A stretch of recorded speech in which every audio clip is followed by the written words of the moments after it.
Que Dios les bendiga, queridos hermanos y hermanas que escuchan este devocional. Es un gusto, una alegría, una bendición estar con todos ustedes, queridos, en este jueves 18 de agosto de 2022. Estamos en la serie de devocionales Él es mi Dios, porque eso significa el nombre de Elías, y estamos estudiando la vida de Elías, el profeta. Hoy estamos en el día 4. El devocional de hoy se titula El crisol que refina. El crisol que refina en este jueves 18 de agosto de 2022, ya lo dijimos, ¿verdad?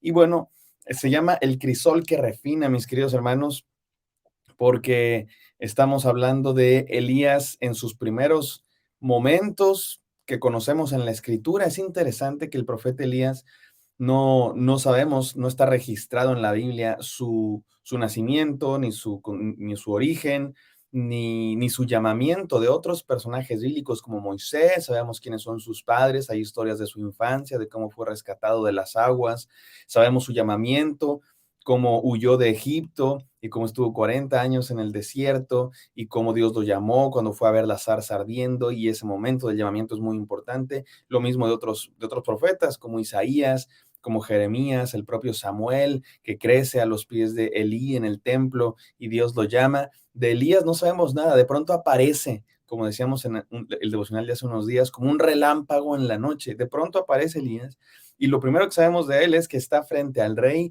diciendo palabra de Dios: no va a llover en la tierra, porque él nace, bueno, el profeta Elías comienza su ministerio en un momento donde hay mucha idolatría, donde se ha metido el paganismo en el pueblo de Dios. Ha venido una reina extranjera, el rey Acab se ha casado con una reina extranjera, una reina fenicia, es una reina que adora a los Baales e introduce el culto a los Baales y a otros dioses en el pueblo de Dios, y el pueblo de Dios se desvía tras otros dioses, y ahí en ese momento llega Elías. No sabemos de dónde viene de Tisbe, no sabemos exactamente cuál es ese pueblucho de origen humilde, pero Dios lo llama y está Elías predicando la palabra de Dios. Pero lo primero que sabemos de Elías es que hace eso e inmediatamente después Dios lo llama al anonimato y está escondido, porque la reina Jezabel precisamente lo quiere matar. Acab y Jezabel quieren matar a Elías porque, porque los está, porque está predicando la palabra de Dios que dice no sean idólatras. Está yendo en contra de la moda de aquella época, y Elías huye. Dios le dice huye, y está en un arroyo por algún tiempo, y Dios lo alimenta, Dios lo cuida, y por eso hemos llamado a ese momento, a ese tiempo de Elías en el anonimato, apartado de los reflectores, como un periodo de entrenamiento. Hoy le llamamos un crisol que refina.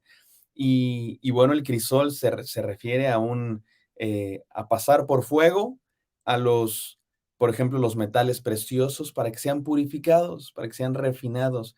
Y así también es con nuestra vida. Hemos hablado de esto en otras series de devocionales, y ya parezco yo disco rayado porque vengo repitiendo las mismas cosas desde hace mucho tiempo, pero bueno, de esto se trata el texto que nos tocó hoy, de Elías pasando por ese crisol de la prueba, del anonimato, apartado de los reflectores.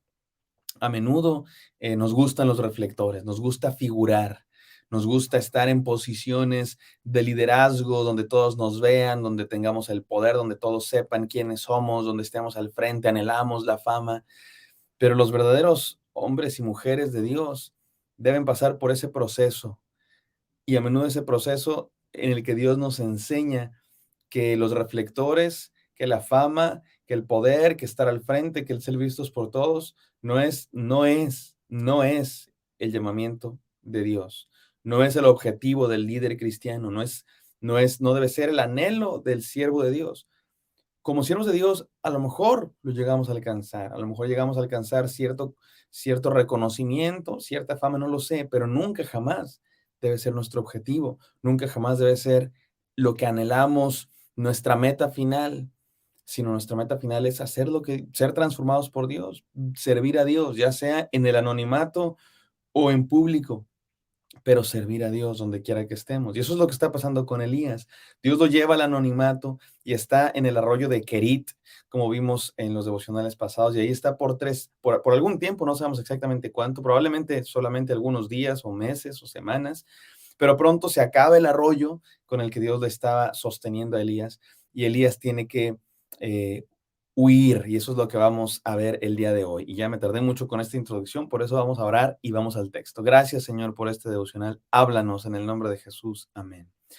Amén, mis amados hermanos. Vamos a ir a Primero de Reyes 17, del 8 al 16. Dice así, palabra de Dios. Vino después a él palabra del Señor diciendo, levántate, ve a Sarepta, que pertenece a Sidón, y quédate allí. He aquí yo he mandado una viuda de allí que te sustente. De aquí viene nuestro título, mis hermanos, porque la palabra Sarepta es una ciudad de Fenicia, es una ciudad de Sidón, precisamente de donde era la reina Jezabel, aquella que lo quiere matar.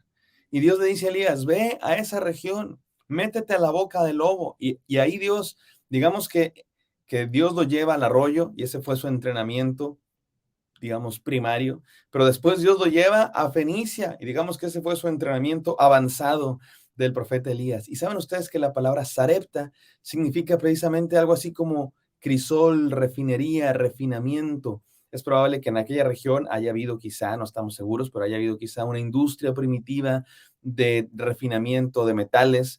Quizá se fundían metales para hacer herramientas o para hacer armas, no lo sabemos exactamente, no podemos estar seguros, pero eso es lo que significa la palabra Sarepta. Y allá va Elías hacia esa región, donde precisamente Dios lo va a refinar, Dios le va a seguir enseñando cosas. Ahora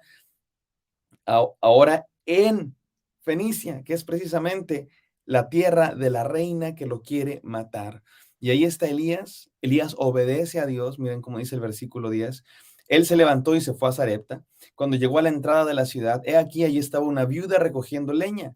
Y la llamó y le dijo, te ruego que me consigas un poco de agua en un vaso para que yo beba. Dios le había dicho, va a haber una viuda que te va a sustentar, probablemente, no sé qué está pensando Elías, probablemente está pensando, ¿será esta la viuda de la que Dios me habló? Vamos a ver, y le empieza a pedir agua. Versículo 11, cuando ella iba a conseguirla, la llamó y le dijo, te ruego que me traigas también un bocado de pan en tu mano. No solo le pide agua, sino también pan. A lo mejor Elías está tratando de ver si esta es la mujer de la que Dios le habló. O a lo mejor Elías está harto imagínense, había sido alimentado por cuervos, decíamos hace el día de ayer, y yo no sé ustedes, pero ¿qué clase de comida te pueden traer los cuervos? Dice que le traían pan y carne. ¿Qué clase de carne y de pan le pueden traer los cuervos? No estoy seguro que fuera una hamburguesa o un corte bien cocido. La verdad es que ni siquiera me quiero imaginar qué tipo de comida le traían porque los cuervos son animales que a menudo se alimentan de cuerpos de cadáveres, de cuerpos muertos, de otros animales. Y bueno, a lo mejor él está diciendo, necesito un poco de comida más decente. No lo sé, estoy tratando yo solo de especular. Versículo 12. Pero ella respondió, vive el Señor tu Dios. Noten cómo esta es una mujer extranjera que sabe qué clase de profeta es este y sabe quién es el Dios verdadero. Y le dice, vive el Señor tu Dios, que no tengo pan, solo tengo un puñado de harina en la tinaja y un poco de aceite en la vasija, y estoy recogiendo unos trozos de leña para entrar y prepararlo para mí y para mi hijo, para que comamos y muramos.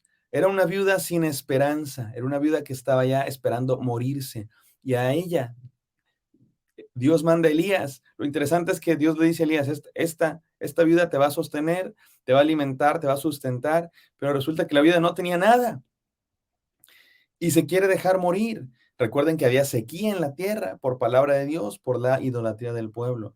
Pero miren lo que pasa, versículo 13. Entonces Elías le dijo, no temas, ve y haz como has dicho, pero primero hazme una torta de eso y tráemela. Después harás para ti y para tu hijo. Porque así dice el Señor Dios de Israel, no se acabará la harina en la tinaja, ni se agotará el aceite en la vasija, hasta el día en que el Señor mande lluvia sobre la faz de la tierra. Entonces ella fue e hizo conforme a la palabra de Elías, y ella, él y la casa de ella comieron por muchos días.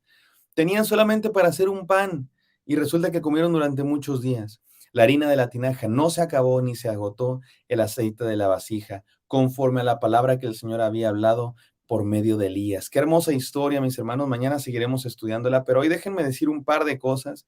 Hoy no traigo enseñanzas ordenadas ni definidas, simplemente déjenme mencionar algunas de las cosas que aprendemos aquí. Número uno, los hombres y mujeres de Dios pasan por el desierto. A veces pasamos por el desierto, a veces pasamos, y lo digo metafóricamente, Dios permite que pasemos por el crisol de la prueba, por el campamento de entrenamiento. ¿Saben por qué? Porque hay cosas que se aprenden en el desierto que no se aprenden en ningún otro lado, mis queridos hermanos. Hay cosas que solo se aprenden haciéndolas, sufriéndolas, pasando por ellas. Hay cosas que solo se aprenden en el crisol de la prueba, en el desierto de la escasez, en la dificultad. Por eso Dios nos permite, aprendamos la lección. Y hemos hablado de eso en otros devocionales, por eso no ahondo en el tema. Vamos al segundo, mis queridos hermanos. Los planes de Dios a veces no los podemos entender, pero nuestro llamado es a creerle a Dios. A veces los planes de Dios son misteriosos y no quiero caer en el cliché del clásico hombre de Dios de las películas que dice, los caminos del Señor son misteriosos. No quiero caer en ese cliché, pero lo cierto es que a veces sí, a veces no podemos explicar todo lo que pasa, pero sí podemos creer que Dios tiene un plan. A veces nos preguntamos, Señor, ¿por qué haces esto? ¿Por qué Dios llevó a Elías al río y después el río se secó a los pocos días y se tuvo que ir a otro lado? ¿Por qué Dios te lleva a un lugar y luego te lleva a otro? ¿Por qué a veces Dios no te permite que cumplas o que logres ciertas cosas que quieres? Porque a veces Dios te permite que pases por ciertas cosas que no quieres. A veces podemos encontrar respuesta y a veces Dios sí nos dice y nos explica, pero hay otras veces que no. Mi hermano, pero no busquemos explicaciones, créele a Dios. Dios le dice a Elías, ve al río, ¿y qué hace Elías? Va al río. Dios se acaba el río por la sequía y Dios le dice, ve a Sarepta, ¿y qué hace Elías? Va a Sarepta, a Fenicia, la tierra de la que lo quiere matar. Y ahí va Elías. Mi hermano, a veces los planes de Dios no los podemos explicar en nuestra lógica humana, nos toca creerle a Dios. Número 3, el poder de Dios es infinito, mi hermano, infinito. Por eso creamos de Dios y confiemos en Él. Aquella viuda tenía solamente un poquito de harina y un poquito de aceite.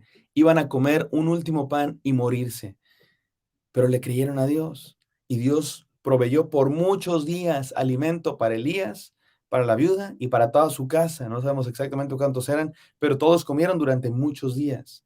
La provisión de Dios, mis hermanos, es infinita. Confía en Dios. No importa lo pequeño de lo que tú tengas. Sí, señor, pero es que yo no sé hacer mucho, yo no soy muy inteligente, yo no tengo muchos estudios, yo no tengo muchos recursos, yo no tengo mucho que darte. Lo poco que tienes, ponlo en las manos de Dios y Dios multiplica, mi querido hermano, y alcanza para todos, pero ponlo en las manos de Dios, pero créele a Dios. Elías ya había aprendido acerca de la provisión de Dios. Dios lo sustentó con los cuervos, con el arroyo. Dios sabía la lección y ahora quería que Elías enseñara esa misma lección a otros, a una viuda que estaba desahuciada y quería morir. Y por último, los mandamientos de Dios se deben obedecer, mis queridos hermanos. Los mandamientos de Dios se deben obedecer. Dios le dice a Elías, ve, Elías va. Dios le dice a Elías, regrésate, Elías se regresa. Dios le dice, ve a Fenicia, Elías ve a Fenicia. Dios le dice a la viuda a través de Elías, antes de que te comas esa torta, dale un poco al profeta. Y la viuda hace eso y le da al profeta. Era lo último que tenían y se lo da al profeta y alcanza para todos. Mis queridos hermanos, hay promesas de Dios que tienen condiciones. Hay promesas de Dios que son incondicionales, pero hay promesas que tienen condiciones. Dice, honrarás a tu padre y a tu madre para que tus días se alarguen. Que tus días se alarguen es una promesa, pero tiene condición. Honra a tu padre y a tu madre. Hay promesas de Dios que tienen condición. No porque Dios sea interesado, porque Dios quiera conseguir algo a nosotros. No me malentiendan. Pero hay cosas que Dios quiere que le obedezcamos primero. Como la viuda. Dios le dice a Elías, dile a la viuda que primero te dé a ti de comer y entonces Dios va a bendecir esa casa. Y es lo que hace la viuda. Obedece a Dios y hay una gran bendición para toda la familia. Hay promesas de Dios que tienen condiciones. Hay promesas de Dios que son incondicionales, no me malentiendan. No estoy hablando de salvación por obras, ni estoy hablando de ley del karma, ni estoy hablando de un intercambio como si fuera compraventa con Dios. Definitivamente no estoy hablando de eso. Estoy hablando de que Dios ha establecido en su ley, en la manera como funciona el mundo, que hay veces, hay ocasiones específicas donde Dios quiere que obedezcamos primero. Y hay ciertas promesas que solo son efectivas para aquellos que se adentran en el seguimiento de Cristo Jesús, en la fidelidad a Dios, en la obediencia a Dios. Así es que obedezcámosle. Vamos a orar. Gracias, Señor, por esta historia de esta viuda, Señor, y Elías. Gracias, Señor, por este ejemplo de obediencia, de confianza, de creerte a ti, Señor, no entender a veces tus planes, Señor, a veces no los entendemos, pero te obedecemos y confiamos en ti. Permítenos hacerlo así. Yo te pido bendición para todos mis hermanos, en el santo nombre de Jesús. Amén. Amén, mis amados hermanos. Espero que esto haya sido de bendición. Me encantaría encontrarlos el día de mañana.